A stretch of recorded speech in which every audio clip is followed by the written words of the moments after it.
তো হ্যালো বন্ধুরা, শুভ সন্ধ্যা। এই ডিউটি থেকে এলাম এখন। আর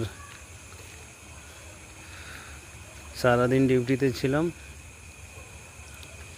প্রচুর গরম, বৃষ্টি হওয়ার সম্ভাবনা ছিল, কিন্তু বৃষ্টি হলো না। তার পক্ষে খুব গরম দিচ্ছে। যদি বৃষ্টিটা হতো তো একটু ঠান্ডা লাগতো, কিন্তু প্রচুর গরম।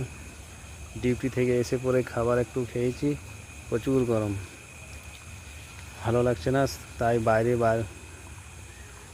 একটু বার হয়েছি। ওয়েদারটা একটু বাইরে ঠান্ডা আছে, ঘরের ভিতরে তো খুব গরম।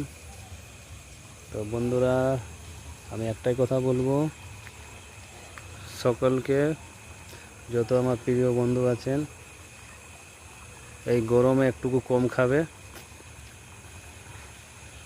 আর জল প্রচুর মানে খাবে।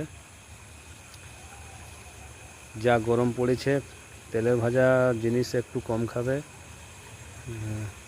ঠান্ডা ভাত খাবে, হালকা খাবার খাবে। এই পুজোর সময় যদি পেট খারাপ হয়ে যায়, শরীর অসুস্থ হয়ে যায়, তো অনেক কষ্ট আছে। তো আমি এই অনুরোধ করব সমস্ত আমার প্রিয় বন্ধুদিকে, কি সাবধান থাকবে, একটু খাবারটা একটু কম খাবে। তো বাই বাই, গুড নাইট, আবার দেখা হবে ব্লকে। বাই।